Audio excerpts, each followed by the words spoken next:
नमस्कार मित्र हो, मी गार्गी. माझ्या शब्दनिरंतराच्या प्रवासात तुम्हा सर्वांचं मनापासून स्वागत. चिदंबरली सरांनी लिहिलेल्या केशराचा पाऊस या पुस्तकाचा परिचय मी आपल्याला करून दिला होता. त्याच पुस्तकातील बरेचसे लेख आपण अभ्यासलेही होते. आज त्याच पुस्तकातील एक छानसा सुंदरसा लेख आपण सोबत अभ्यासणार आहोत. या पुस्तकामध्ये बरेचसे लेख असे आहेत की ज्यामध्ये आपल्याला दोन पात्र सतत भेटतात, माधव आणि सुमित्रा. आजच्या या कथेमध्ये देखील, आजच्या या लेखामध्ये देखील ही दोन्ही पात्र आपल्याला भेटतील. चांदण्याची वाट. दिवस तुझे हे फुलायचे, झोपाळ्या वाचून झोलायचे. सुमित्रा आज सकाळीच हे गीत गुणगुणत असताना मला ऐकू आली. आता तिला बरं वाटू लागलं होतं. मी सकाळचा चहा तिच्या बरोबर घेतला. त्यावेळी ती आनंदात दिसली. असं काही दिवस आजारी पडून बरं वाटू लागल्यावर चेहरा कसा बदलून जातो. खरं आहे, हे तिचे फुलायचेच दिवस आहेत. परंतु ही कळी फुलण्यासाठी कोणाची वाट पाहते? गुजरातचा संत दादू पिंजारी म्हणतो, एवढीशी फुलाची कळी, परंतु फुलायला तिला सारं आकाश लागतं. किती सुंदर आहे हा विचार. सारा दिवस सुमित्रा बागेत फुललेल्या शेवंतीकडे पाहत फिरत होती. दूर अंतर चालण्या इतकी शक्ती तिला अजून आली नव्हती. तिला आता बरं वाटू लागल्यामुळे मलाच अधिक आनंद होत होता. ती खूप हळवी झाली होती.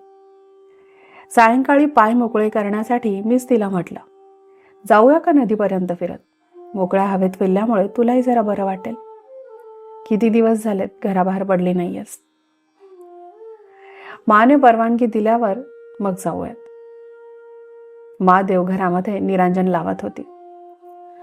सुमित्रा देवघरात टोकावून म्हणाली, मा, आज मला बरं वाटतंय, मी जाऊ का फिरायला बाहेर? जा, पण अंगावर शॉल घे. बाहेर थंडी आहे आणि लवकर या. पुनवेचा लख्ख चंद्रमा जंगलातील झाडाआडून हळूच वर येत होता. मी एकदा चंद्राकडे आणि एकदा सुमित्राकडे पाहिलं. आम्ही मुकाटाने नदीकाठी जाणाऱ्या पाऊलवाटेने चालत होतो.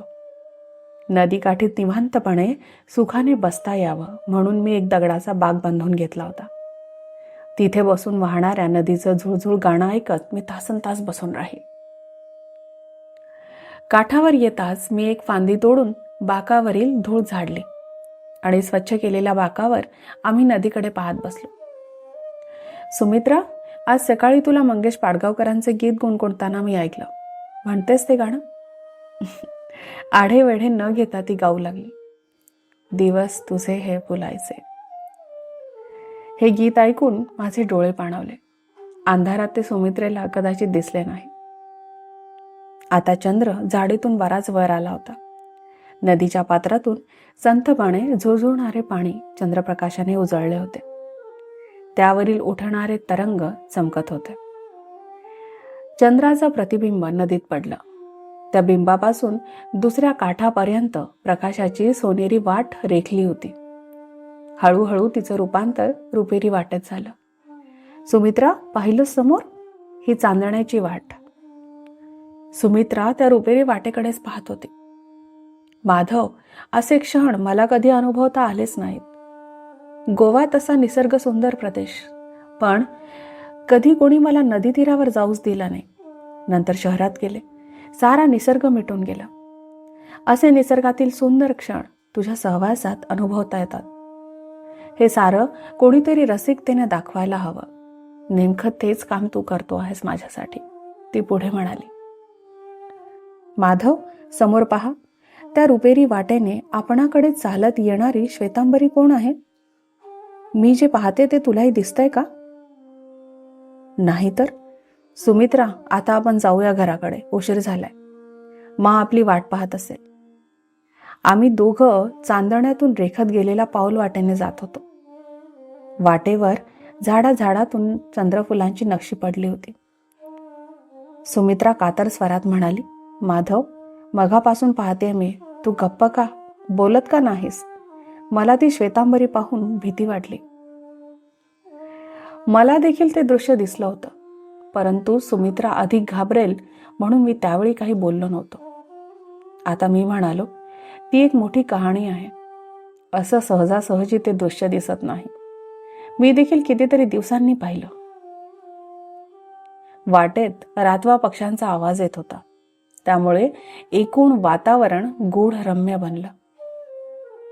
घरामध्ये पाय ठेवताच मा म्हणाली, अरे तिला इतक्या उशिरापर्यंत नदीवर का नेलंस? बाहेर थंडी खूप आहे. सुमित्राचा प्रसन्न चेहरा आता उदास वाटत होता. रात्री ती जेवली देखील नाही. माने तिची आवडती खिचडी केली होती. कसे बसे 2 घास तिने खाल्ले. रात्री मात्र तिच्या अंगात ताप भरला. तेव्हा ती झोपेमध्ये बरळू लागली.